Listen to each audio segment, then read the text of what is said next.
from New Jersey, it's the SNL Nerds, the show where two comics from New Jersey nerd out about Saturday Night Live. I'm your co-host, Darren Patterson. And I'm your co-host, John Trumbull. John, happy 4th. Happy 4th of July, Darren.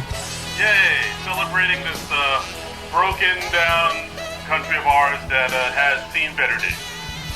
Yes, that's the best way to put it. Yeah, it's been rough, to say the least. How'd you spend your 4th? Did you do anything exciting? Did you go, set off some illegal fireworks, eat some Franks? No, it was very low-key. I actually had to work yesterday. We're recording this on Sunday the 5th, and I had to work on the 4th, so I had a shortened work day, so that was nice. Just had to work a 10 to 5 shift instead of my usual 9 to 6, so that was all right. And then I just came home and relaxed a little bit, and I watched our movie for this week. Yay, that's right. So, speaking of America, speaking of the troops, speaking of the red, white, and blue, people, we're talking about Stripes today. We are talking about Stripes, the 1981 movie that I'd say this was really the movie that put Bill Murray on the map as a movie star, right? I would say so. I know he didn't. You could say Saturday Night Live kind of put him on. Actually, maybe SNL kind of put him in the public eye more, and then once he came out with Stripes, then when he had arrived. He did Meatballs before this, and I remember seeing Meatballs as a kid, but I think this was his first big hit movie, you know? Yeah, because, in Meatballs, I remember watching it, and then, I found out he's not even in it that much. No, surprisingly not. He's kind of in it for, not even half the movie, really. It's like a small part, but, the little he's in it, he's really good. Oh, yeah. And I'm assuming that part that he's in it, people are like, oh, that guy's really funny. He should get his own movie. Yes.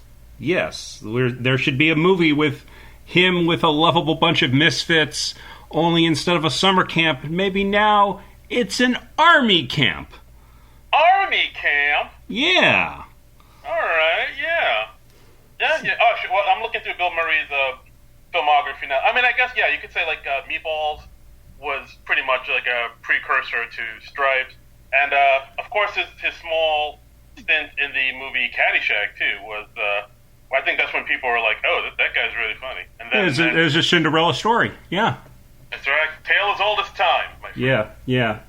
So, well, Bill Murray, he got his film career off to a bang, you know? Yeah, absolutely. Yeah. As well deserved. To this day, he's pretty beloved.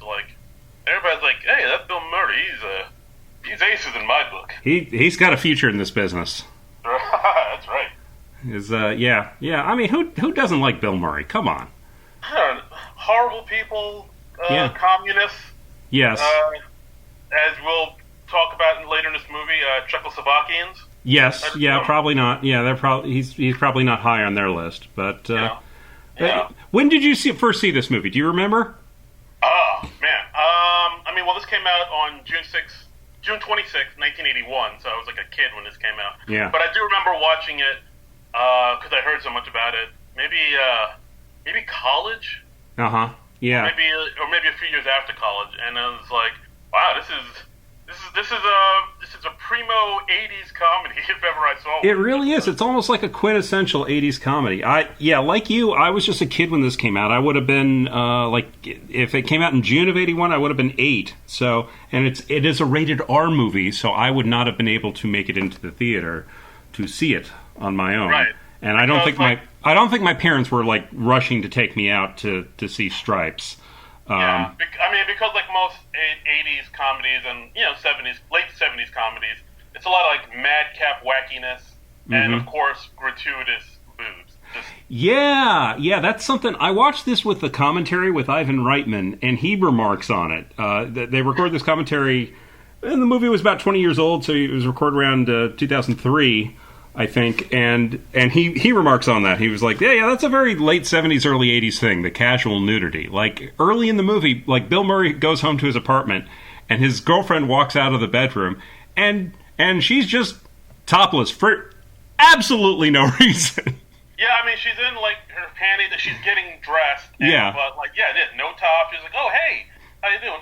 You could say people do walk around their apartments naked, and it's fine. But I don't know. For her to be naked, it didn't seem like she needed to be naked. No, There's other scenes that we'll talk about later. Yeah, it's just kind of funny because she gets dressed over the course of the scene and then she ultimately leaves. So I guess you justify it that way. But it's funny. There's no real plot reason for her to be topless when she walks out. But it's not at all. Just because that was the age that it was in. That's what they did. I'm reminded of a movie that Alan Alda did in the mid '80s called Sweet Liberty. Have you ever seen this movie? No, I've heard of it, but I've never seen it. Okay, well, it's Alan Alda. He's this writer in this sort of sleepy New England town. He wrote this book about the Revolutionary War era that's being adapted into a movie, and they're making it into a movie in his hometown, and the movie people are they're changing his book for the worse. And at one point, somebody says to Alan Alda, they explain to him, look, in the movies they're remaking it into a movie that will appeal to a young audience, like the Animal House, Stripes kind of audience. Porky's and what? Exactly, because that was the age. And he says, you do three things in movies. You, 1, defy authority. 2, destroy property. 3, take people's clothes off. And this movie ticks off all of those boxes. Wow, really? That's pretty awesome. Yeah, if you think about all the wild, rompy '80s movies like Porky's and Animal House and the like, and all the other movies that tried to copy those movies, they do all three of those things. I never heard of that.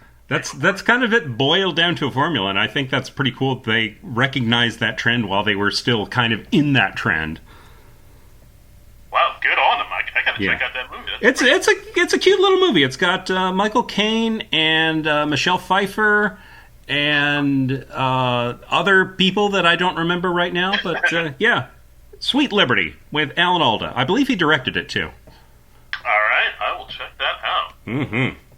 All right, so let's talk about this movie, Stripes, written by Len Bloom, Harold Ramis, and Dan Goldberg, and directed by Ivan Reitman. Yeah. Made about 85 mil. It was the 5th most popular movie in '81, so it did all right.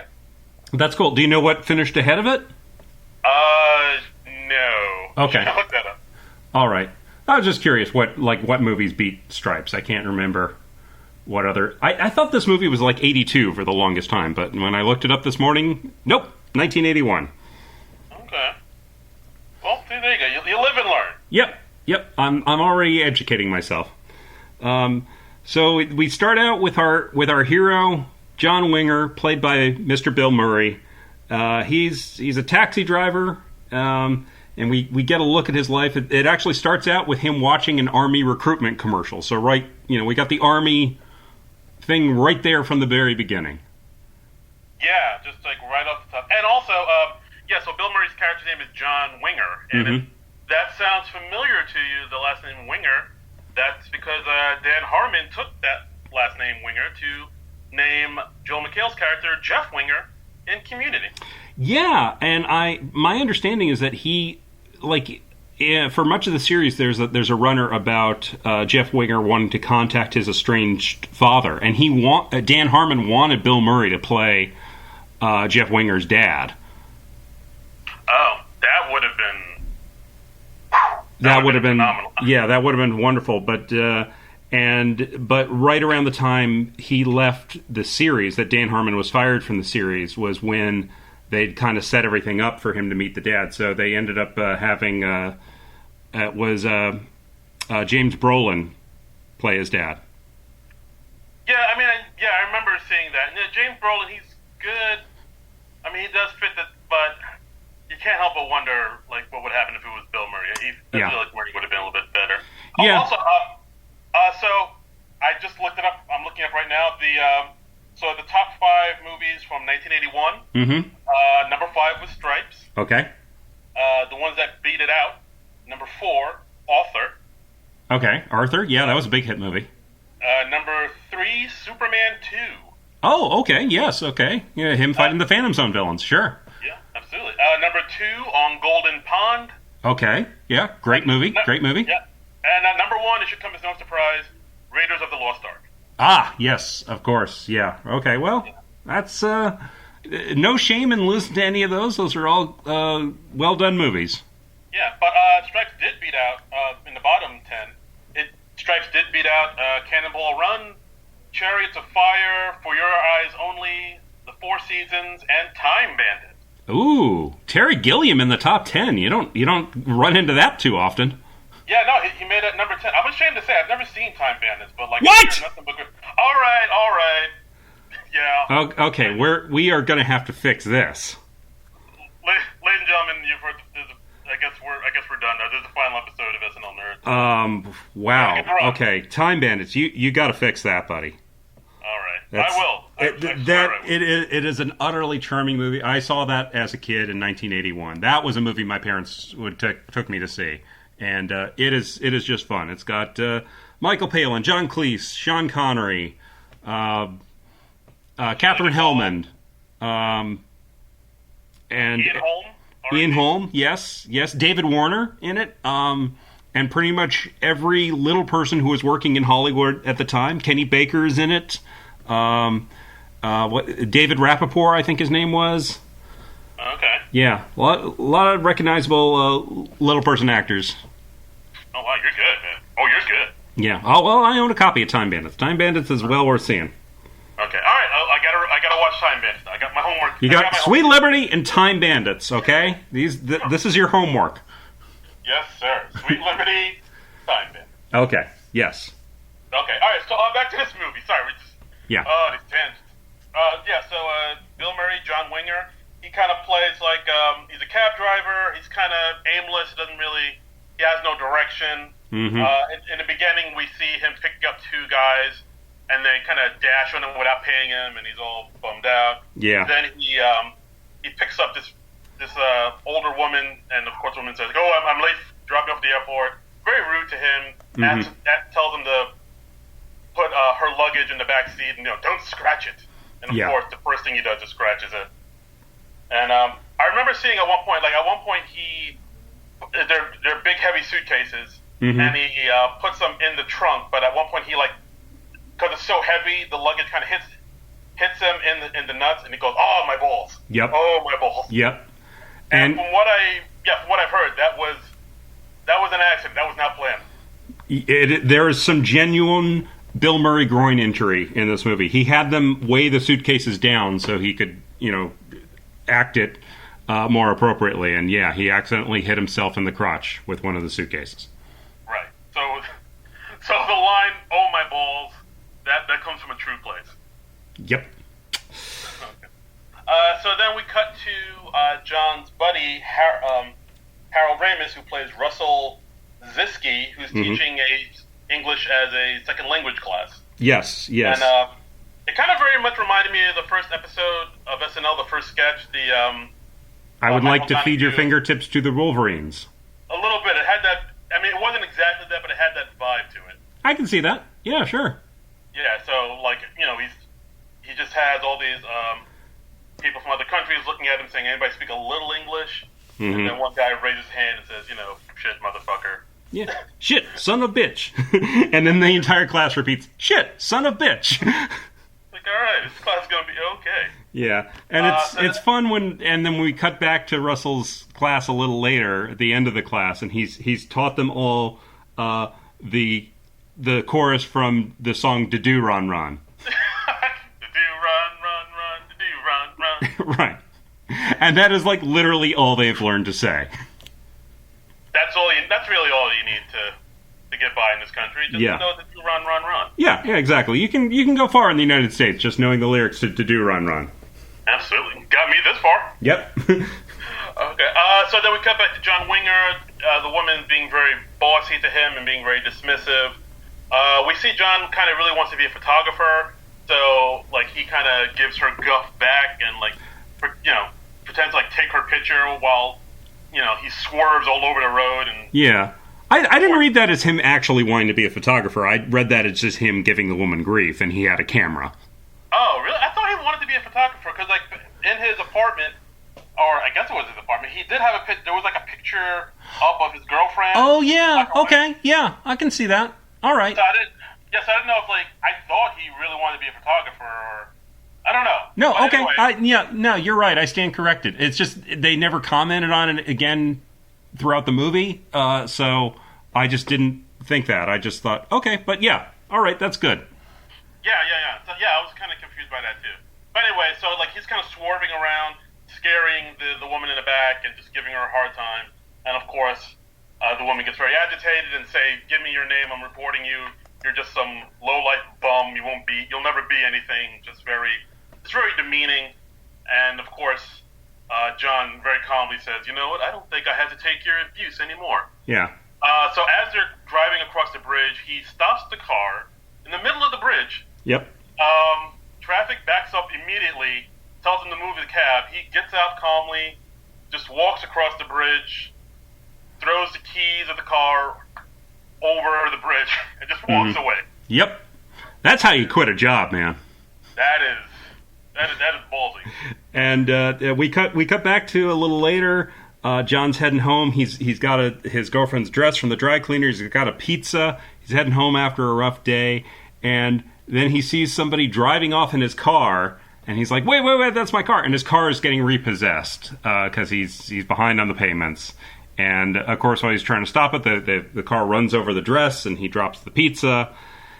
And wow, can this day get any worse? It can. It can. It can. Because as he walks up to his apartment, his half-naked girlfriend, who we talked about earlier, breaks up with him because he's just a loser. He doesn't know what he's doing with his life. He's going nowhere. He's got no ambition in his life. She outlined. She's like, you sleep till noon, then you watch cartoons for a little bit, then you drive a cab for a couple hours. And which, if he's only driving for a couple hours, that probably explains why he's behind on his car payments. And he's just going nowhere in his life, and she's had enough. Right. So she just says you just stay up all night listening to Tito Puente albums, and you're going nowhere, and it's not cute anymore. Yeah. And she leaves him, and of course, I think his big comeback is you can't go. All the plants are going to die. Yeah. That's great. And then Russell, his friend Russell, Harold Ramis, comes by, and they realize, he's like, my life is going nowhere. You know what I'm going to do? I'm going to join the Army. Another Army recruiting commercial comes on. He's like, I need some discipline in my life, and the Army's going to provide it. Yeah, and it's just that simple. And he manages to talk his buddy Russell into doing it. And they both go join the Army. They drive up to their local recruiting station, and Russell's car is in even worse shape than John's was. And the guy says, "Oh, you can't park there." And he says, "Oh, we're not parking it. We're abandoning it." And they walk in because it's really what do we got to lose? Because as John puts it, he says, "In the last 2 hours, I've lost my job, my car, my apartment, and my girlfriend." So they walk into the recruiting station. And they're being asked the standard questions. Then, if they've ever been convicted of a felony, and Bill's like, "Convicted, right? No, never convicted." And because this is the pre-don't ask, don't tell age, and gay people were still forbidden from serving in the military, they ask him, "Are either of you two homosexual?" And Harold Ramis has a great line. He says, No, we're not homosexual, but we are willing to learn." Classic Ramis line.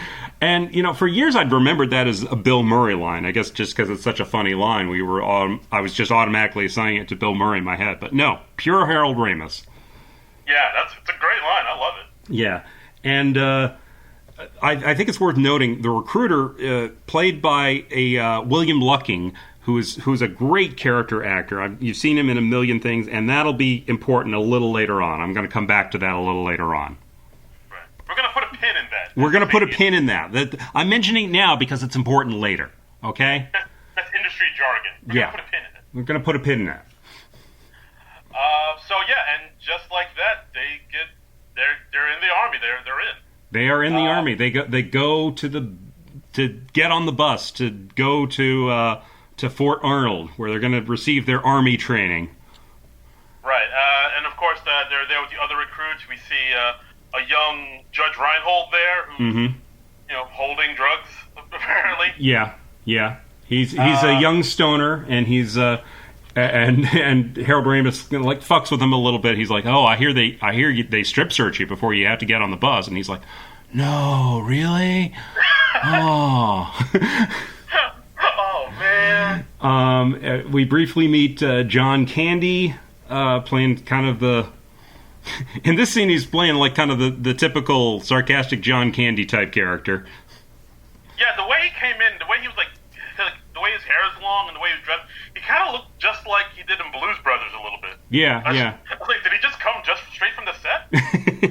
He's a little cocky, and he goes up to these two female MPs, and he's like, "Oh, excuse me, stewardess, do they serve a meal on this flight?" Get it? Yeah.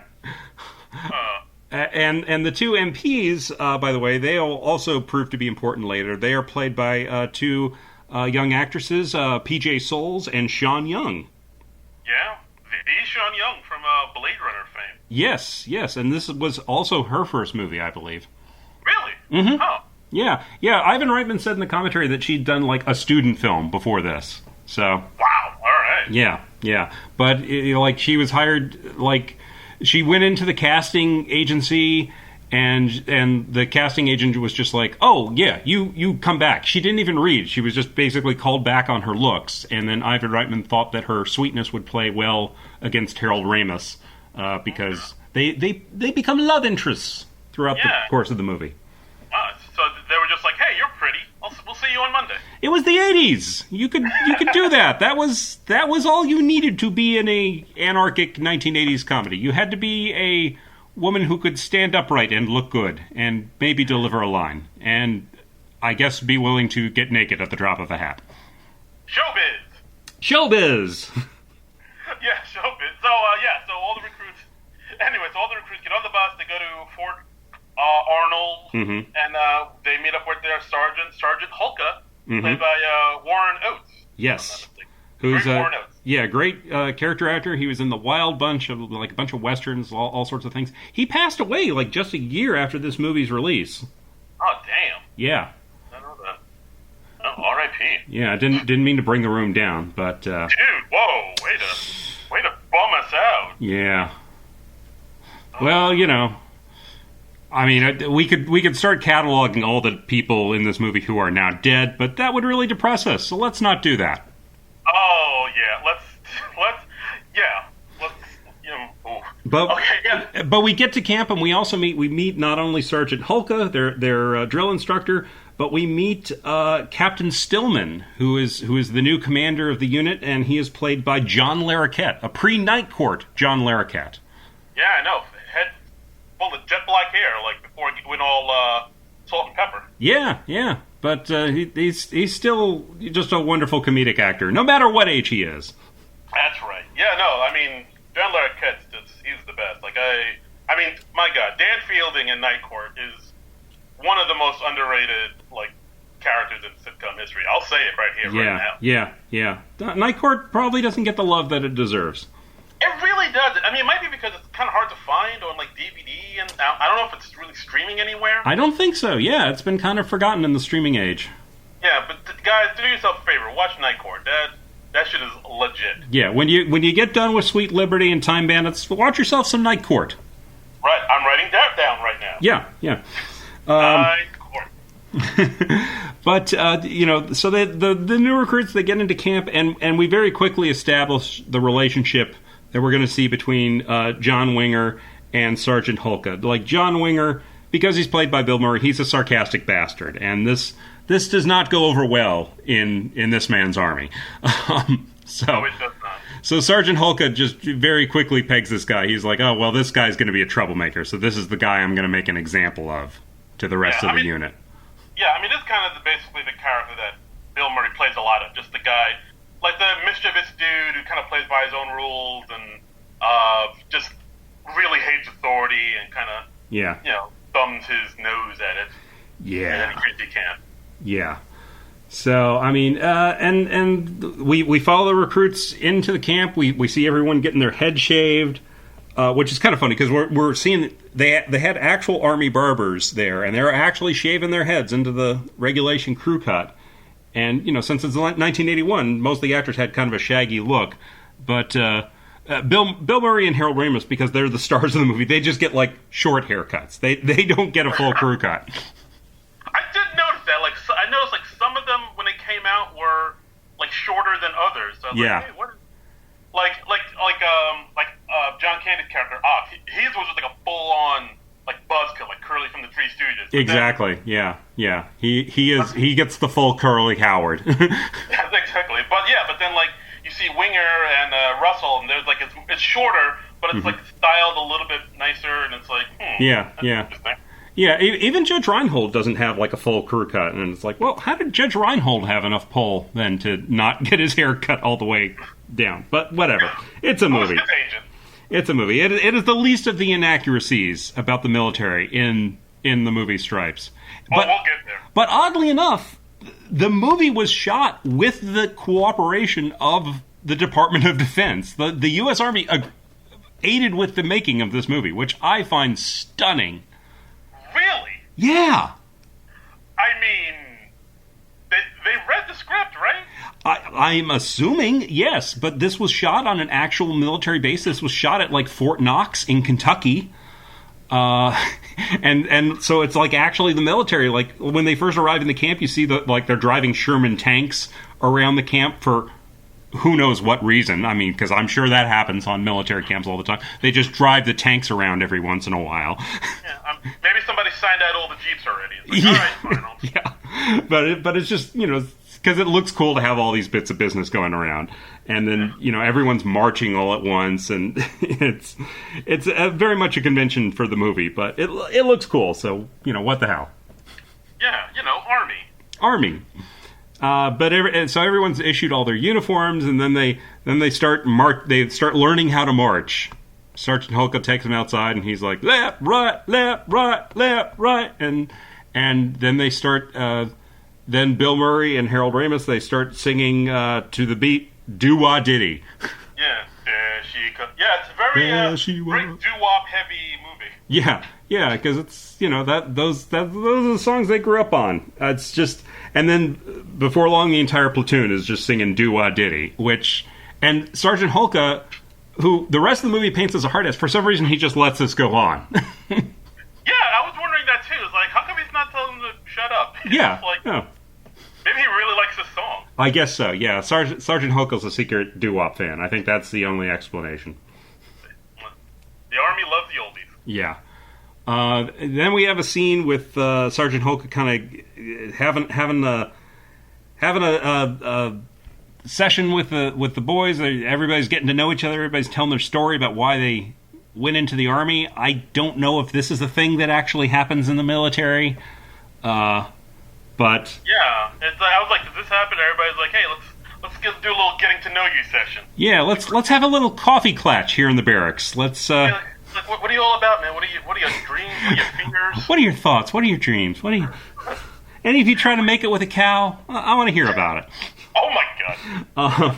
But we meet some of the other characters. There's a guy by the name of Cruiser, who's played by John Deal, who's this young, just kind of slow on the uptake fella. There's this guy who looks very much like young Robert De Niro in the movie Taxi Driver. His name is Francis Sawyer, but he insists that everybody call him Psycho. Right. Yeah. Like everybody comes with their own nickname. Yeah. And we formally meet John Candy's character, Dewey Oxberger, Ox, who just talks about how he's, he has a lot of repressed aggression, and he wanted to take one of those EST courses, but he didn't have the money for it because it was $400. So then he thought, well, I'll join the Army. That's free, and then I can learn to work on my aggression. I can get into great shape, get into fighting shape, and lose some weight. Yeah. So guys, now that all the gyms are closed during this pandemic time, if you really want to stay in shape, join the Army. Sure. Yeah, that's just great advice. That'll never backfire on you. Yeah. You'll work on your glutes. You get 4 square meals. Free pants. I also want to say Harold Ramis as Russell. He also has some great lines in this scene they're just kind of subtle scenes, but are subtle lines. But he says, "My father always told me never hit anyone in anger unless you're sure you can get away with it," which is great. And he also says, like, guys, I don't know what kind of soldier I'm going to be, but if we ever get into real trouble, I'll be right behind you every step of the way. See, like, that's a type of joke where if you don't think about what he's saying, yeah, it can go right over your head. But it's like one of those, it's like a slow burn where you're like, hey, wait a minute. It is so wonderfully subtle. Not I'll be right beside you. I'll be right behind you. And Harold Ramis just throws it away beautifully. He's just got a wonderful deadpan. Harold Ramis really, really funny in this movie, and he and Bill Murray make a great comedic duo. Yeah, they're the best. Yeah, and that's apparently how Harold Ramis ended up in this movie, was because he and Bill Murray were buddies. They'd done like the National Lampoon show together, and it was also a good way for them to have a writer on set. So, much like in Animal House, they cast the writer in a part, and then that way you get a writer on set. Right. Like, from what I read, this whole scene where they're introducing, each other, this was pretty much improvised, right? Like, it's mostly improv? A lot of improv in it, yeah. I mean, like, definitely Bill Murray's stuff. Like, when Harold Ramis is playing off of John Candy and reacting to what John Candy's saying, that's improv. But, yeah, Bill Murray, he's like, oh, guys, these stories you told, like you, Lee Harvey, when you guys stole that cow and your friend tried to make it with the cow, I want to party with you. And then he goes off on talking about how Sergeant Hulka is such an important leader, and not having a leader, it's like having a foot without a big toe, and Sergeant Hulka's our big toe. And it's like a line where it's like he's kind of complimenting him, but he's kind of not, because he's calling him a toe. Yeah, he's being kind of a dick. He's being a subtle dick. Little bit. Yeah. Oh, Bill Murray. Yeah. But then, Sergeant Hulka's like, okay, hotshot, well, tomorrow we're going to go on a 10-mile hike. And then we cut to the next morning, and then Sergeant Hulka's coming in, and then he's like, oh, we're going on a 5-mile run. And then Bill Murray says, he's like giving him shit about that, and he's like, oh, well, now it's a 10-mile run. And I'm like, well, it was a 10-mile run last night, dude. It's a weird continuity error. Maybe because of the improv. I don't know. Yeah, the script supervisor should have picked up on that one. I don't know. I don't know. I guess they just were like, okay, let's just go with it. Nobody will notice. Nobody will notice except two losers doing a podcast 30 years from now. Yeah, exactly. We're good. If people might think about it, but then we'll just put some more boobs in their face, and then they'll totally forget what we did. That's right, and there are some more boobs coming up very shortly, so I'm glad I took some notes, because otherwise that would have gone right out of my head. Yeah, you would have gone like, hey, wait a minute, oh, boobs, never mind. Oh, yeah, well, hey, boobs, okay, I don't care anymore. Oh, man, so yeah, then we cut to Captain Stillman, and I don't know, we cut to him, like, kind of, speaking of boobs. Mm-hmm. He's had the telescope looking out the window, looking into the ladies' shower, as you do. Yeah, I mean, because the movie hasn't had gratuitous nudity for almost 20 minutes by this point, that's something that we're going to need. We need to get that in there. Yeah, I mean, that was a big thing in the 80s and maybe the 90s a little bit too, where it's just like, peeking on women half dressed was all the rage, and just seen as like good clean boy fun. Yeah, it really was. It was just, no, we didn't really think the less of anybody for doing that in a movie. And now we'd look at it and we would be like, yeah, that's not really okay, dude. Yeah. Yeah, like, I mean, even like in, not recently, but like I rewatched the movie American Pie not too long ago. Oh, yeah.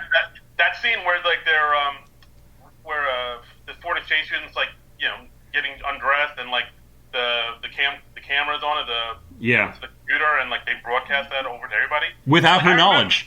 Without her knowledge, and she gets sent back to her home country because of that. Because of course, it's her fault.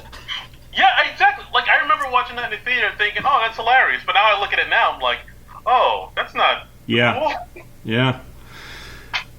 Wow. Yeah, it's amazing how some of these things look with 20, 30 years of hindsight, but... Yes, men are gross. I think that is a good theme. But I also want to note a couple of the actors in this movie. They walk in on Captain Stillman spying in on the women showering, and John Larroquette, he improvised a great line. He just goes, "Oh, I wish I was a loofah," that's so funny. I mean, because he's just being so sophomoric and all that, but it's a very funny line. Loofah is just a funny word, and supposedly like. After Ivan Reitman called cut, he was like, "What's a loofah?" Yeah, I guess. Yeah, I was thinking that too, because like, I thought loofahs came more into prominence later on in the years. I guess I don't know. Maybe back then loofah was like a little too highfalutin for the early '80s. I guess not. But we have two other character actors in here. We have as Captain Stillman's aide, John Volstad, and I didn't recognize him at first, but until Ivan Reitman mentioned in the commentary that he did 8 years on the Newhart show, I realized that he was one of Larry's brother Daryl. Like, "Hi, I'm Larry. This is my brother Daryl. This is my other brother Daryl." He was one of the Daryls. No way! Whoa! Yeah. That I did not know. Yeah, and Newhart, again, another unfairly forgotten show, because it's kind of one overshadowed by the Bob Newhart show from the 70s, and also I don't think it's on streaming anywhere, anything like that. But Newhart, very, very funny show, and this guy, he had a steady gig for 8 years, and I don't think he had like maybe one word of dialogue throughout that entire run. But yeah, because that's their thing. Like the brothers don't talk. And and they're both named Daryl, which is Larry. And they would occasionally whisper into Larry's ear, and then Larry would like translate for them, basically. But they just had such a funny look to them. But so if you ever want to hear one of the Daryls speak, this is the movie for you. And then we have Colonel Glass, who comes in, who is played by another great character actor, Lance Legault, who, if you watch TV in the 80s, you remember Lance Legault. He was Colonel Decker on the A-Team. He was the military guy who was after the A-Team every week. Oh, shit, wow. And, he's got this killer deep voice, and he has a real intimidating look. And he played a lot of Army officers and stuff. And before, when I mentioned William Lucking as the recruiter, he played Colonel Lynch, who was the first guy who went after the A-Team. So we have two A-Team nemeses in this movie. Well, you look at that. Yeah. Holy hell, dude! You are on fire tonight. You're earning your nerd cred, my friend. Well, thank you very much, sir. I mean, and I think this provides ample evidence that the movie Stripes takes place in the same universe as the A-Team. Yeah, I mean, I don't know what other proof you need. If this is absolutely takes place in that same universe. Yeah, there's no other explanation, obviously. I mean, Colonel Glass, he just changed his rank or his name to Colonel Decker, and then he went after the A-Team for a good number of years.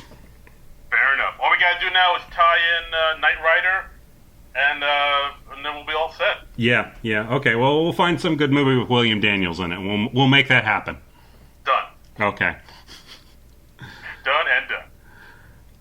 But Colonel Glass, he tells Captain Stillman, he's like, "Hey, look, we got this big thing coming up. We're doing this testing of this new military urban assault vehicle, the EM-50, and the brass wants our newest recruits with our latest weapon, and whoever we pick, whichever platoon we pick out of this class, they'll be the ones who are going to this very special project."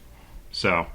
Yeah, I mean, and that alone, like, I'm thinking about it now. It's like, well, why would you want the newest people to man this? Wouldn't you want somebody who's more seasoned and experienced to look after this highly sensitive, highly secret project? Don't question the logic, Darren Patterson. We are setting up the climax of the movie. How dare you, sir? I apologize for bringing logic. Go watch some gratuitous nudity to get your mind off these plot holes. I'll be right back. Yeah, go watch the women in the shower again. Where's my telescope? Yeah. So yeah, the pressure's on Captain Stillman. He's really gotta make the most of these raw recruits, and John Winger's not making it any easier for Sergeant Hulka. We've got like a training montage where everybody having a rough time in training, and then we keep cutting back to John being forced to do push-ups in the rain. Right. As punishment for whatever smart-ass thing he did. Right, and the other recruits aren't really pleased with him because he just had the smart mouth, and it gets them into deeper and deeper trouble. Right. Constantly climbing ropes, jumping over obstacles and hurdles, and crawling through the mud, and it's just it's wearing everybody down. Yeah. And there's a scene where Hulka finally just confronts Winger in the latrine, and Winger's just like, hey, if you don't want me in the army, kick me out, but either way, get off my case. And Hulka's like, oh, do you want to take a shot at me? And Winger's like, I want to take a big shot at you, Sarge. And so, Hulka lets him have a free shot, and then Hulka just, boom, takes him down. Yeah, just a punch to the gut. Yeah. Because he's just a smart-mouthed punk who doesn't have a place in this man's army. Yeah, it gets like Sergeant Hartman a little bit, where he's just... Yeah. But it's But this scene in the latrine ends somewhat happier than the scene in Full Metal Jacket.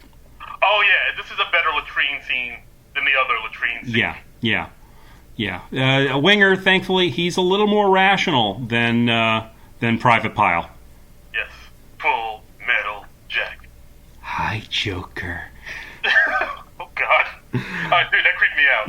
Yeah. Okay, let's move on. So John Winger, he's finally had enough, and he in the middle of the night he tries to desert, and Russell wakes up and he's trying to get Winger to stay, and the two of them are just wrestling on the ground, and then who comes across them but the two female MPs we met before, Sean Young and PJ Souls. Right, and they're like, oh, you boys. And they managed to bring them back without anybody knowing, and keep it their little secret. Yeah, because they're just so damn charming. I mean, yeah, they just tried to desert, but who can stay mad at these guys? Yeah, yes, they almost went. They tried to go. Well, he tried to go AWOL, but I mean, why report it? You got all that paperwork to do. Yeah, exactly. They got more patrolling to do. They got to watch the general's house. They got things they've got to do. They got women in the shower to stare at. So let's just... Right. And they have to be in the shower later for other people to stare at them. I mean, it's a whole thing. I mean, yeah. Let's just sweep this under the rug and let it be. Yeah. And then we got a little more of the training sequences. We see Captain Stillman. He's out on the motor range, and he's supervising everyone firing off the motors. And then the one team recruits, they seem to be having trouble. Their launcher is jammed, or it's not aimed correctly, and a young soldier is trying to explain this to Captain Stillman, and it's a young soldier played by Timothy Busfield. Did you recognize him? No, I did not. Young redheaded guy played by Timothy Busfield, who just a couple years after this he'd do Revenge of the Nerds and went on to 30-something, and he's been in all sorts of stuff. He was in The West Wing. He's a director. He's married to Melissa Gilbert now. Timothy Busfield. He's had a nice career. Yeah, actually, I think this was his first film too, if I'm not mistaken. Probably, considering his age. I could look him up. But yeah, I remember seeing his name, and I was trying to look out for him, but I didn't. I totally missed him. Yeah. He's clean shaven, and he's in the military cap, so you don't see his red hair as well as you usually would. Let me just. Oh, I think I got it. Okay. And he's producer, 30-something. He's soldier with motor. Right. And I'm clicking on his IMDb now, so let me see if I can get it up. Yeah, this was his first film. All right, go Timothy Busfield. Yeah. Yeah, nice. But yeah. After this, he did Stripes. He did a MASH spin-off called After MASH. He was on Trapper John M.D. Yeah. Oh, all right. Yeah. Then he did Revenge of the Nerds, like you said. And Revenge of the Nerds 2, Nerds in Paradise. Of course. Yeah. Who can forget that? Yeah, and then he gets 30-something, and then he's like, you know what? I'm not doing any more of the Revenge of the Nerds movies. It's fair enough. You want to be seen seriously. You don't want to be Poindexter all your life. Yeah. No, I don't blame him for that. And yeah. So anyway, but because at Captain Stillman's urging, they fire off this mortar, even though it's not aimed at the right direction, and it ends up firing right at Sergeant Holka's platoon, and Sergeant Holka has just climbed to the top of a tower on a rope because Winger kind of challenged him when one of the other recruits couldn't really do it. And Holka gets up there and shows him how it's done. And then as soon as he gets up there, he sees the mortar firing at him, and the whole tower comes down. Because again, we have to destroy property. Yes, of course, and check. Yeah. And but as it turns out, Holka isn't dead. He's just like really hurt, and he's kind of taken out of action for a bit. Yeah. Although originally they were planning to kill Holka in this scene.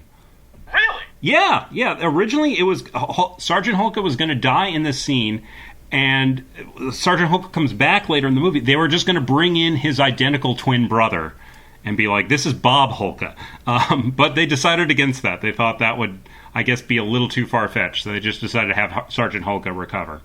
Dude, you can't be. Is that for serious? That is for real. I mean, unless they're lying on the commentary, yeah. Twin brother. I'm very glad they didn't go that route. That sounds just silly. Right, but but so now the whole platoon they're left without a drill sergeant, and they're like the worst. They're the worst company in the class. Yeah, and that's another thing that kind of came to my mind too, where like, all right, so they lost their sergeant, but they don't seem to get a replacement sergeant. They just like are kind of left to their own devices, and like, I was like, shouldn't somebody step in? Like if you're in school and your teacher is out sick, they give you a substitute teacher. Right. Once you get a substitute sergeant. There is one of the deleted scenes. It's Captain Stillman like bawling them out after this, and he says in that scene that they're like 3 days away from graduation, so they've got like 3 days to turn it around. So maybe it's because graduation is so close, but no, it doesn't make sense. So here, look at some boobs. Okay, yeah, and also like nothing happens to Stillman, like because he's indirectly he's the one that caused Holka to get blown up, but like they kind of sweep that under the rug. Like, again, that's explained in the deleted scene. He's just blaming it on the soldiers below him because he's an officer and he can do that. So, all right, that makes sense. But, they probably should have left that scene in because it does explain a few things. But again, like as you're thinking, hey, wait a minute, that doesn't make sense. Then we cut right to some boobs when the boys go out to a night out on the town. Yep. They go see some mud wrestling. As you do. As you do. We get some mud wrestling. We got Dave Thomas from SCTV as the ring announcer, and and apparently mud wrestling was a big thing in the early '80s for a brief time there. I remember this being like for some reason, like you said, like late '70s, early '80s, like mud wrestling, foxy boxing, like oil wrestling and Jello wrestling. Was apparently guys really want to see women compete in like gross substances and sure have at it. Well, it was the early '80s. Not everyone had cable TV yet, so if you wanted to see the gratuitous nudity, you either had to go out to the theaters to see movies like Stripes, or you went to go see mud wrestling. Yes, before Skinamax. Yes, it was mud wrestling. Yeah. So John Ware, he talks Ox into going into the ring and wrestling several of the women, and it becomes apparent that the match is crooked. He's like, the announcer's saying there'll be no biting, there'll be no kicking, and then right after he says those things, they bite and kick Ox, and and that's not fair. It's not fair. It's a crooked wrestling match. What happened to integrity in mud wrestling? I ask you. The fix is in. I know. This spits in the face of all the hard-working mud wrestlers. Yeah. Like of today and yesteryear. Exactly. But eventually they push Ox just too far, and Ox he goes berserk, and he's wrestling like I think it's at least 6 women in the ring, and everyone's just covered in mud, and Ox finally wins when he like takes all their bikini tops and he's like hoisting them up in triumph, and all the women are just like trying to reach their tops, and it's a weird scene. bloody John Candy. Yeah. And just everybody drunk and screaming in celebration. Yeah. And yeah. like this is an 80s comedy. And John Candy, he also does a little curly head slap with the right before he goes berserk on the women, which is that was cute. Nice little homage to Curly. That I appreciated. Yeah. The homage. And so then the cops storm in because I guess things just were too rowdy and noisy or something, and everybody gets busted. And I was wondering that too. Like, how come the cops came in and arrested everybody? Was it like it seemed like an illegal joint, or I don't know what happened, but yeah, everybody got busted. It's very vague. It's very vague. I just assume that they were causing just too much of a commotion. There was just too much gratuitous nudity. They just said, there's too much gratuitous nudity happening in this movie. Stop that. We're going to stop that right now. It's like the Monty Python general who's like, this got too silly. Stop that silly. And of course, as the regular cops come, and of course the MPs come, and of course we get, the lovely ladies who are smitten with John and Russell, and they come take them away, and Yep. Yeah, and they take the two out of their cuffs, and they're like, "Oh, we'll take care of these two," and then everybody else in the platoon is taken back to base to be dressed down by Captain Stillman. Right, and I did like that one line where John Candy was trying to explain what happened. It's like, to the captain, it's like, well, sir, we were going to the bingo parlor at the YMCA. Yeah. And, I guess we just got our wires crossed or something. One thing led to another. And, yeah. John Candy, he's just so good in this movie. He's just really great, and he's really charming. And Captain Stillman is like, hey, look, if you guys can't get it together, you are going to have to repeat basic training. Yeah, and that's no one wants that. No one wants that. So meanwhile, the John and Russell, they've been escorted back to camp by the MPs, and the MPs are like, well, hey, guys, this is twice we've bailed you out of trouble. Let's not make it a third time.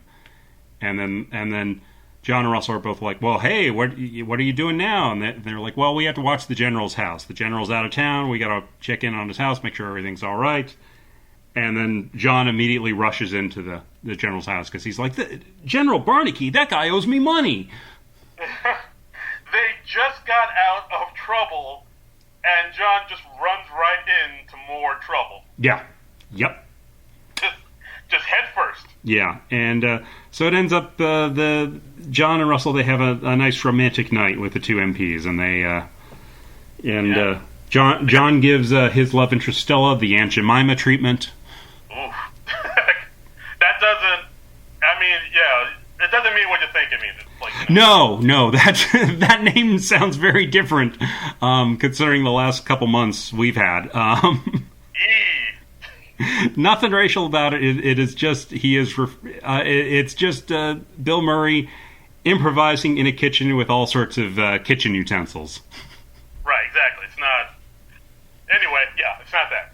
Yeah, it's just pure sexual innuendo with kitchen utensils. So Yeah, it's nothing racist. It's just sex.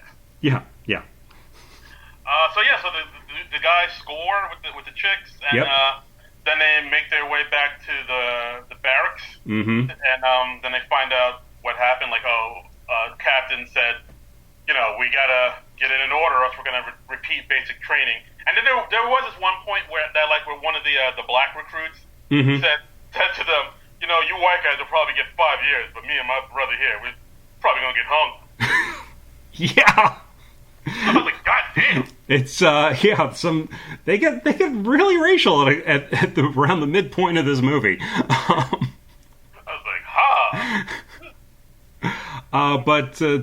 But then they decide, by this point it's like 2 a.m, and they have to get up at 0500 for their graduation, and so they decide to rally. They decide to rally and get together and do all the training stuff that they haven't been able to properly get down before now. And so basically like how you cram the night before a big test. Right, that's exactly the analogy that Russell uses. So they all go out to the motor pool and just to practice, just to drill it into their brains. Right. So it's just, and of course, everybody's tired and and cranky, and cranky. And probably half in the bag still. Probably, yeah. But then, actually, at one point, Bill Murray gave a very rousing speech, like a Winger-like speech. He mentions Old Yeller. Yeah, yeah. And, and he basically says how, we're just misfit soldiers. We're like mutts, much like America. And we were kicked out of our forefathers were kicked out of every decent country in the world. And, yeah, and we're mutts. And the thing we all have in common is we were all stupid enough to sign up for the Army. America. And another nice subtle line was, he's like, we're America. We've been kicking ass for 200 years. We're 10-1. Which, this is, still post-Vietnam years. So, yeah, 10-1. Yeah. That's like a veiled reference to Vietnam. I like how he slipped that in, too, where if you're really thinking about it, when you heard him say that, you're like, hey, wait a minute. Yeah. Right? I better see some boobs immediately, or I'm going to think about this. Yeah. But it's a great speech, and it's much like kind of like the "It Just Doesn't Matter" speech that Bill Murray gives in Meatballs. It's a great rousing speech that it gets everybody all pumped up to do the thing they got to do. Right. So, cut to next scene. It's graduation. All the other troops and platoons are there, showing their stuff. And of course, our band of misfits, they oversleep, and then they wake up realizing, oh shoot, the graduation happened an hour ago. We gotta go. And then they just run like at full speed to graduation. And then we get, which I think is one of the best scenes in the movie, the one I like the most, the graduation scene where they do their little dance number. Yeah. They show their stuff. They show what they've learned. And they do all the the cool things where you're twirling the rifle around, but they're doing it in that sort of loosey goosey Bill Murray kind of way. Yeah, boom shaka laka laka, boom shaka laka laka boom. Yeah, exactly. And the general's like, oh, where's your drill sergeant? And Captain Stallman explains, these are Sergeant Holka's men. He was injured during basic training. And they were like, oh, so you completed your training yourselves? And Bill Murray goes, that's a fat jack! And the general is so impressed by these young go-getters, he decides that they're the ones to do the EM-50 Urban Assault Vehicle project. Which, again, they're super green, so why would you have them go look over this incredibly delicate secret top project? They have literally just completed basic training and barely completed it at that. Yet they are now selected for the big project, the big top secret weapon. That is, Oh, maybe somebody from the team that worked on this, that designed it, that maybe they might be more qualified. But no, who knows? No, this ragtag bunch of scallywags. That's what we want. But so they fly out to Italy that night to help test the EM-50, which is an urban assault vehicle, which is revealed, and it looks like a Winnebago. Literally like a 70s Winnebago. Nothing fancy about it. This is another thing that is like a very 80s movie trope, where we have like some kind of wacky vehicle that, we got the Winnebago in Stripes. We had the car in National Lampoon's Vacation. We had the Deathmobile in Animal House. We had the Ghostbusters Ecto-1 in Ghostbusters. It's like everybody had to have a weird car. Dude, I still want to drive Ecto-1 someday before I die. Sure, that's the dream. I do. I can leave this mortal coil happy. Yes. I drive the Ecto. So any of our listeners can make that happen, please let me know. Yeah. We want to drive in the Ecto-1. We want to wear Ghostbusters jumpsuits, fire some proton packs, and drive the Ecto-1. That's all we really want. I will also either take the A-Team van or the Mystery Machine. Thank you. Yes, I will also take the A-Team van or the Batmobile.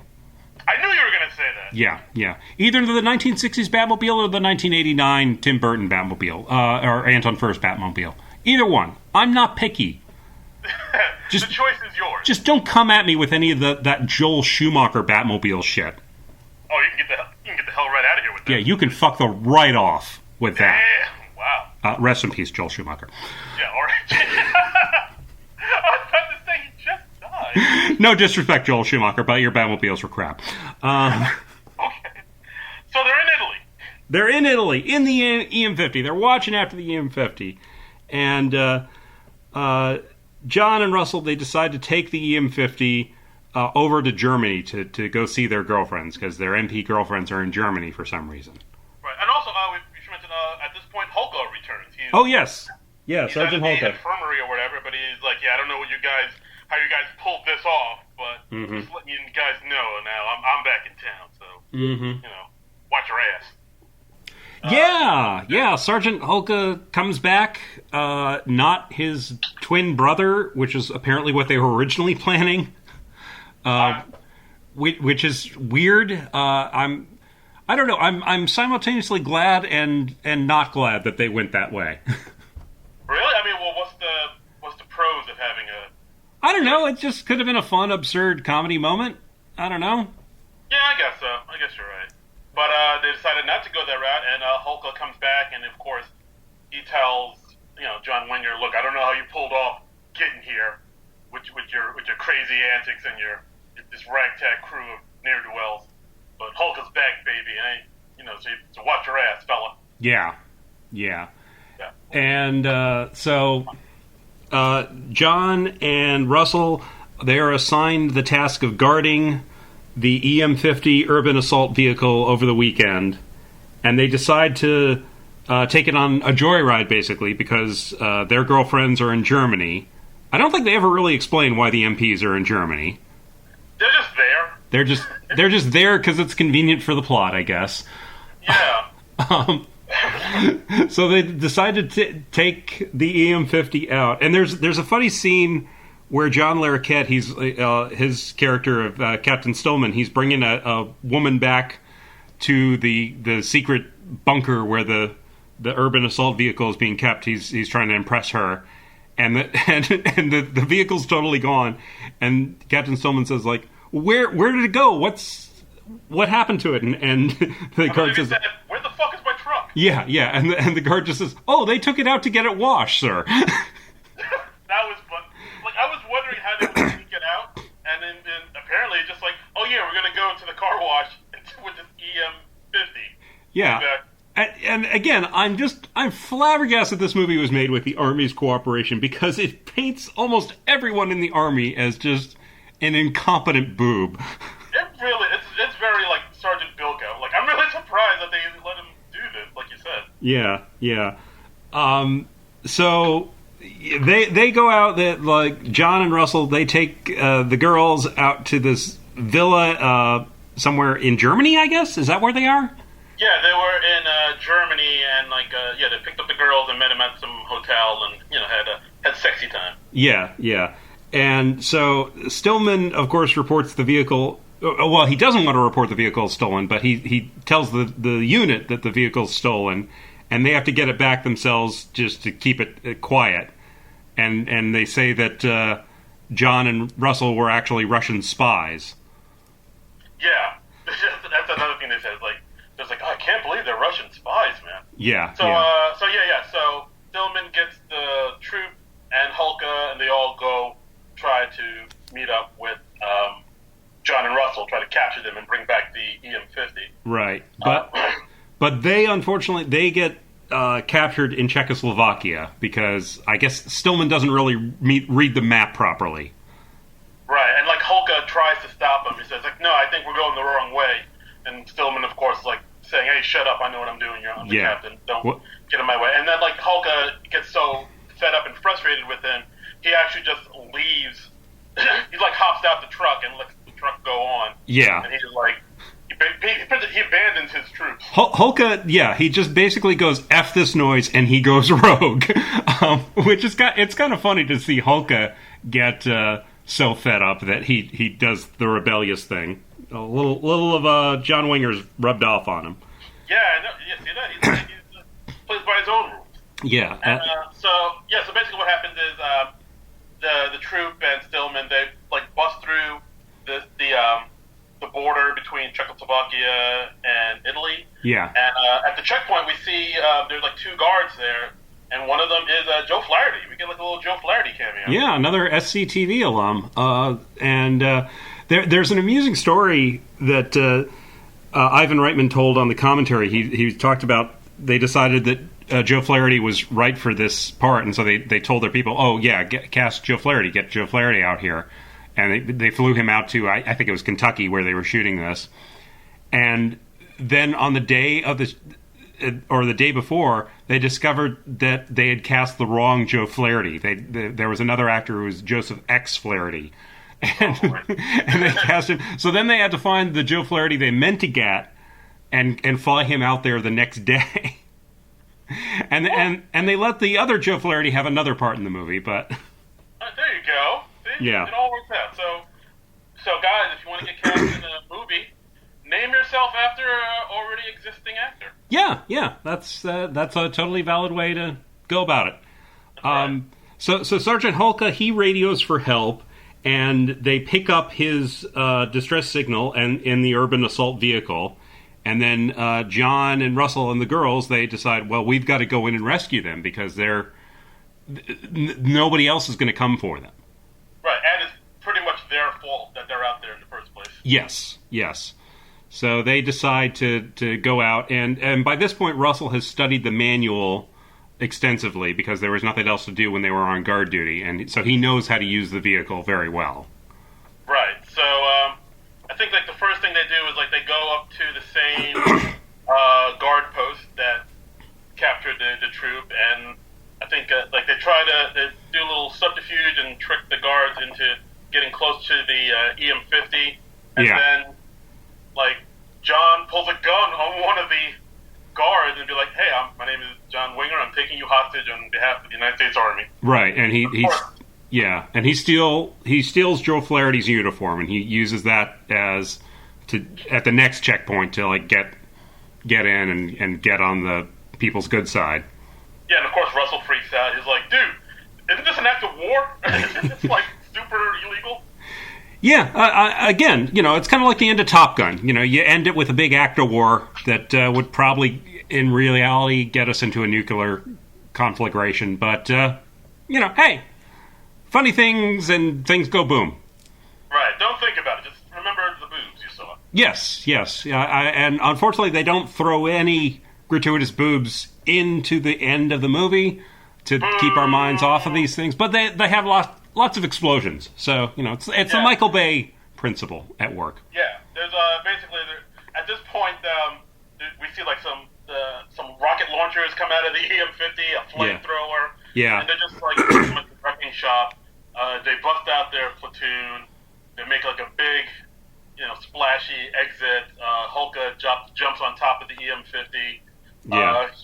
He said, "I'm getting too old for this shit" at one point. He does. Years before Lethal Weapon. That shocked me. I was like, I thought that was a Danny Glover original, but not so much. No siree. And it's funny. It's the action. It's not especially comedic action. It's just basically like straight action. Yeah, this movie takes like a bit of a turn at this point, where it does.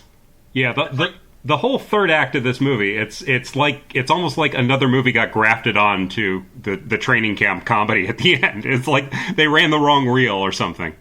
Yeah, it really is. It's pretty straightforward. I mean, there's like a few comedic beats here and there, but for the most part, it's pretty like straightforward. Like action, we got to get our boys out. Yeah.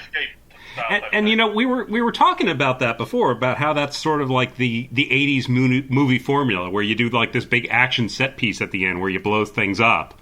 And maybe that's just kind of more the influence of Animal House, because they had the big homecoming parade sequence at the end where they ended up destroying everything. But that seemed much more of a piece with what came before than what we see at the end of Stripes, Yeah, that's true.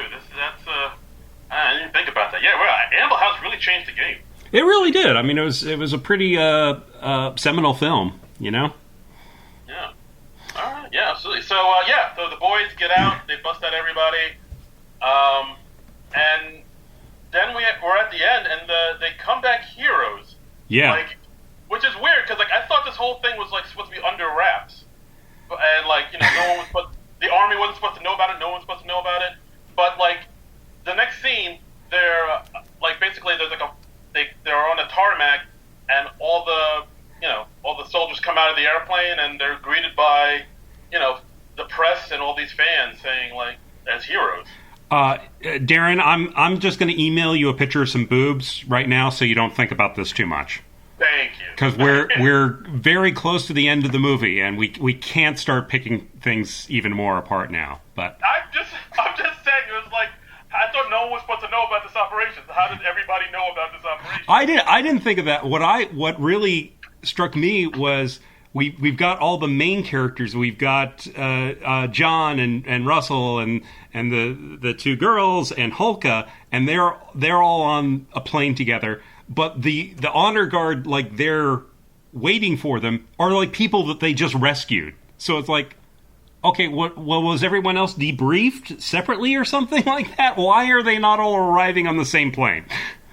Yeah, but and I mean, didn't I don't know. This movie totally falls apart. It's falling apart because John and Russell, they took a secret weapon, of EM-50, and they took it over country lines, and they come back. They don't answer for that.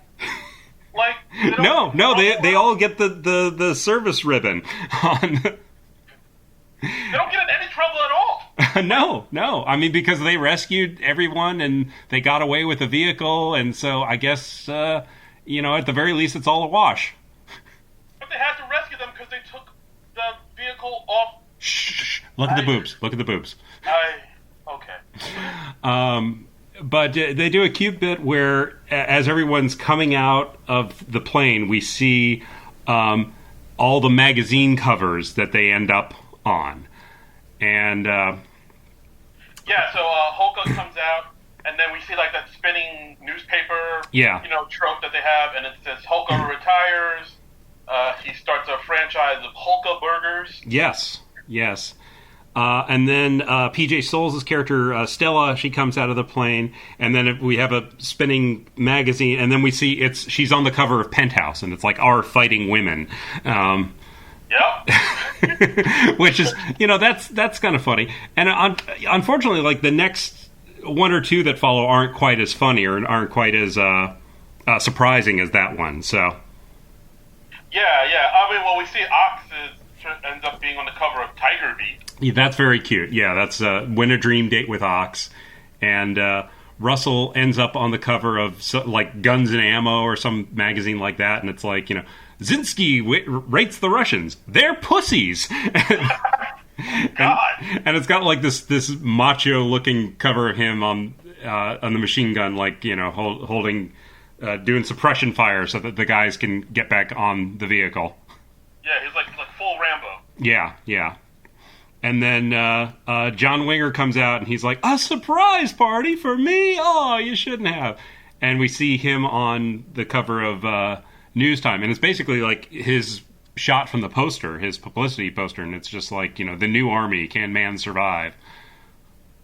Yeah, and then we find out Captain Stillman, see his spinning newspaper, and it turns out he was sent off to, like, Antarctica. Yeah, reassigned. Mentioned earlier in the movie. Yeah, that was a threat that the Colonel Green set up against him. Right, and that's it. Like, Winger salutes Hulka. They come to some understanding, and, like, Hulka respects him. He's like, all right, you're a man now. Yeah, and, I don't like you, but damn, do I respect you. Oh, I like the cut of your chin. Yeah. And that's it. Our boys are triumphant heroes, and then we see the troops march off and singing "Do Wah Diddy." Yeah. Did you go? Did you do? Yeah. And that strikes. Yeah. Pretty fun movie. It peaks a little too early. It peaks, definitely like 2/3 of the way through. I've often heard it said, like, this movie, it suffers from the same problem as Full Metal Jacket. All the best stuff is in basic training. Yeah, I would agree with that. Like, it's, I don't know. I mean, I have heard, like, even Ivan Reitman, who directed it, said he admits the last ending was a little not that great. Yeah. I mean, I think, it's still entertaining, but it's certainly not as funny as what came before it. Yeah, that's true. It's pretty interesting. I mean, it is good to see, like you said, there's, like, like Bill Murray's pretty much his first starring role. I mean, he might have done like Where the Buffalo Roam before this, but I mean, for the most part, this is like his first, like, you know, his first time leading a movie. And I think he carries it off pretty well. He carries it very well. Yeah, I mean, it's certainly, you know, I don't know if it's if it's the star-making performance for Bill Murray, but it's certainly one that led his star to rise. You know. Yeah, absolutely. I'm gonna see if I can find something, because like I remember reading something that Ivan Reitman said about. Oh, here it goes. So director Ivan Reitman, according to IMDb, director Ivan Reitman admits to being embarrassed by the third act of the film. Ooh. But Reitman had determined that a film about the army needed to have a war, and thereby created a conflict with Czechoslovakia, his birthplace. Okay. So that's why that's in there. Well, that's interesting. Yeah. I don't know if you have a movie about the army, it necessarily follows that you have to have a war, but okay, but that's how he felt, so. Yeah, I mean, Private Benjamin didn't have a war, did it? Not that I recall. I think I've only seen Private Benjamin once, and if I remember correctly, like Goldie Hawn leaves the army like halfway through the film, and then it just kind of becomes more about her life, and I was very surprised by that, because like the army stuff was all in the marketing, and oddly enough, P.J. Souls was also in Private Benjamin, and according to the IMDb trivia, she wore the same uniform in both films. What? I just pulled out Private Benjamin out of my ass. I didn't even know the connections here. Look at this. Yeah. It all comes together. Holy Toledo. I'll be a son of a gun. I know. It's something else, you know? It really is. It sounds kind of wonderful. I mean, if you want to see a fun movie, you know, early 80s, boobs. Gratuitous boobs, yeah. Gratuitous boobs, some great one-liners from the late, great Harold Ramis. Yeah. I would suggest Stripes. Yeah. Stripes, I mean, it's still a very entertaining movie. I think it holds up very well.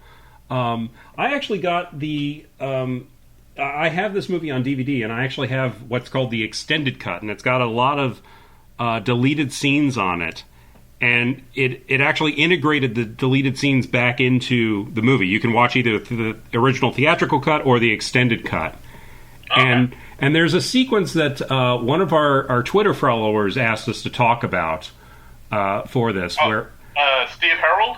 Yeah, I think so. I don't have our Twitter page up at the moment, but yeah, they asked about it. And I don't know if you've watched this sequence, Darren, but once you've seen it, it's tough to forget. I have not. Let's go. Yeah. Actually, I'm putting up our Twitter page now. It says, Steve Harold at Joint Partners says the extended sequence is so bizarre and mind-boggling. It's hard for me to even wrap my brain around how that was done. Anyone with half a brain would read that and know it was going to get cut. I know it was left over from the Cheech and Chong version, but what were they thinking filming it? Yeah. That's something we haven't mentioned. The Project Stripes, it originally started as Ivan Reitman just had this idea of Cheech and Chong go into the army. And this was when like Cheech and Chong were the big thing. It was Cheech and Chong's Up in Smoke, I think, was the big hit movie. And so they originally wrote this for Cheech and Chong, and then it didn't end up happening at Cheech and Chong. It didn't end up happening at Paramount, where I think Cheech and Chong had a deal, I guess. And so they rewrote it and tailored it for Bill Murray. But they took all the best of the stoner jokes that they had, and they just gave them to Judge Reinhold's character of Elmo, which is why has that exchange with Harold Ramis in the bus station. Oh, all right. So, yeah. I can see there's a Cheech and Chong movie. Yeah. And, okay, so there's about, I don't know, somewhere in like the first third of the film, there's this bit where John and Russell, they stow away on a transport plane. They get on there because Russell's taken some pills that he thought were like, I don't know, anxiety pills or something, but they were actually like tabs of acid, and he's taken like 6 of them. So he's starting to do a bad trip. And they get on this plane, I think, just so Russell can kind of get his head together. And then, of course, like troops come on and board the plane, and they're like, "Who are you guys?" And John pretends that they're military intelligence. He's like, "Well, I won't insult your intelligence by telling you some lie. You just drop us off to where you're going, and then we won't speak any more of this." And they end up parachuting out of the plane, and they go to Colombia. And John and Russell like wander off on their own in the jungle, and they end up with these Colombian rebels. And the remaining tabs of acid get mixed into the stew, and it's just this weird sequence, man.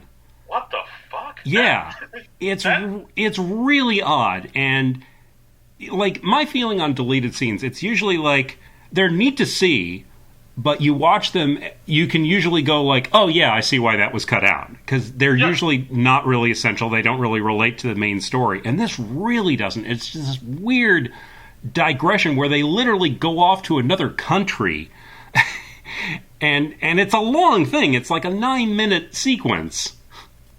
Well, yeah, I was just talking about it. I was like, what does this have to do with the movie? This like seems like a whole other.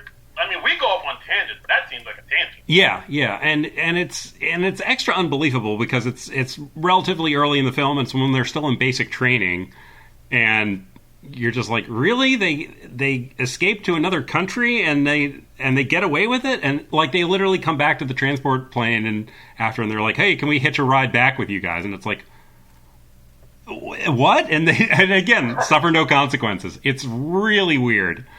All right.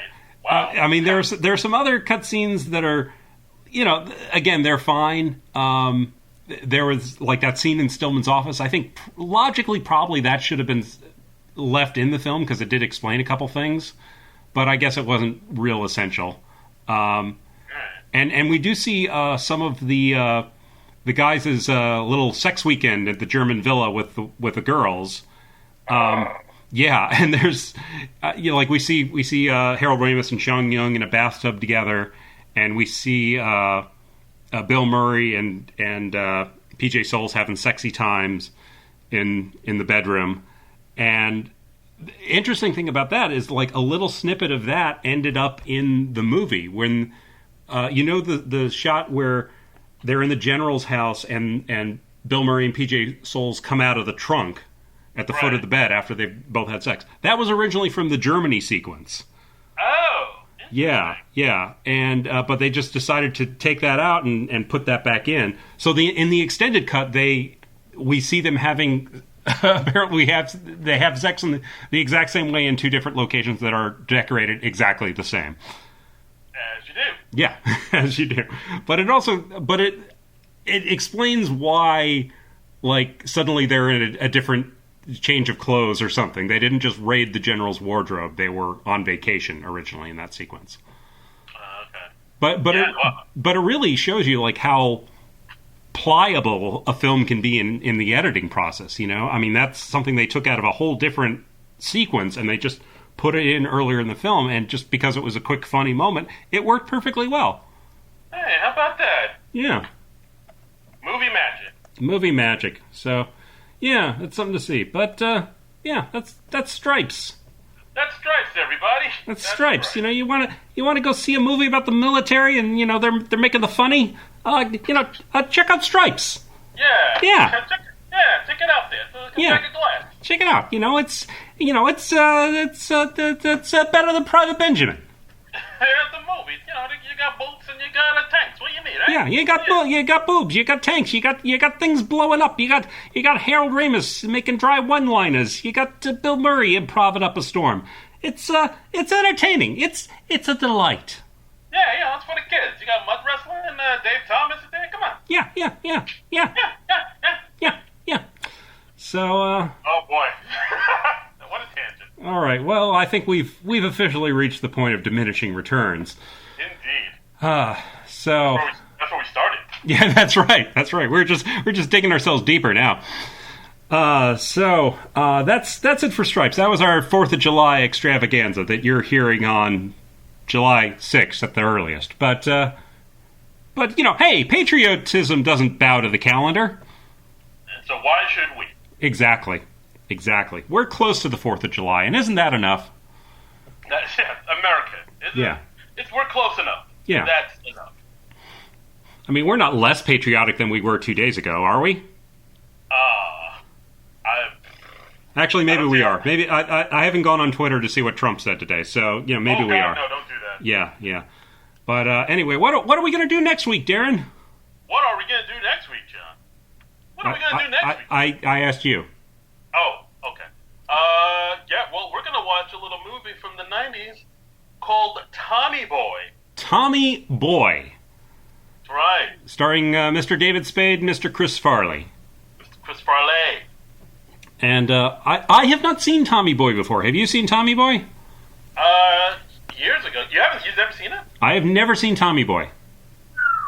Well, good sir. It's going to be interesting. I'm going to be losing my Tommy Boy virginity on this podcast. Oh, boy. I don't know if I could say that, but all right. Well, first time seeing Tommy Boy, that's, All right. But guys, listen to us next week. We talk about Tommy Boy, David Spade, the great Chris Farley, one of, I don't want to say, it was definitely up when it came out. I remember it was a big deal when it came out. So we're going to check out one of the big movies of the 90s. It's a big cult movie, and I think it's generally regarded as the best movie that Farley and Spade made together. Yeah, I mean, they only made like 2 movies together. But, right. Out of those 2, this one's the best. Right. Okay. This is the better of the 2. Yes.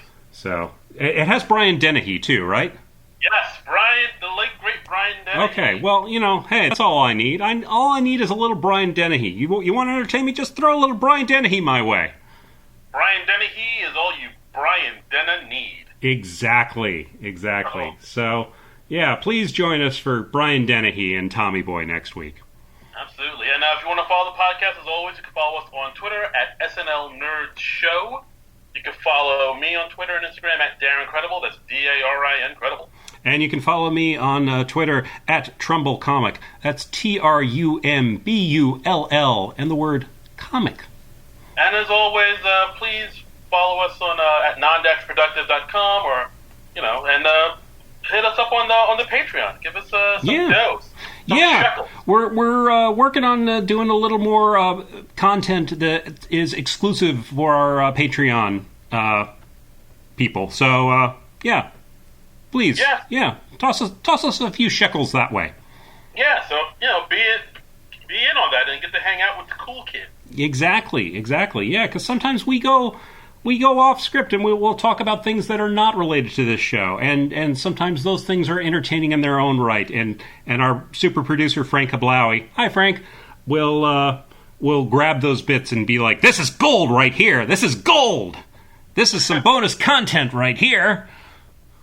This is gold, Cherry, gold. People will pay to hear this, I tell ya." This is worth $1 or $2. Yeah. Yeah. And also, please rate and review us on the podcast subscription service of your choice. We always enjoy reading that, and that really does help us out. Just give us a 5-star rating, give us a nice review, even just like, "Hey, this podcast is cool. I like it." That helps us out. Yeah, it's been a while since we've got a new review. Yeah. What are you doing? You got nothing to do. Give us a review. Yeah, give us a review. So that's about it. I think we've covered everything, right? I believe we have, good sir. Okay, well, join us next week for Tommy Boy. But until then, nerds out. Nerds out. Nerds out. Nerds out. Nerds out. Nerds out. Nerds out. Nerds out. Nerds out. This has been a non-productive media presentation. Executive producer Frank Hablawi. This program and many others like it on the Non-Productive Network is distributed under a Creative Commons Attribution Non-Commercial No Derivatives license. Please share it, but ask before trying to change it or sell it. For more information, visit non-productive.com.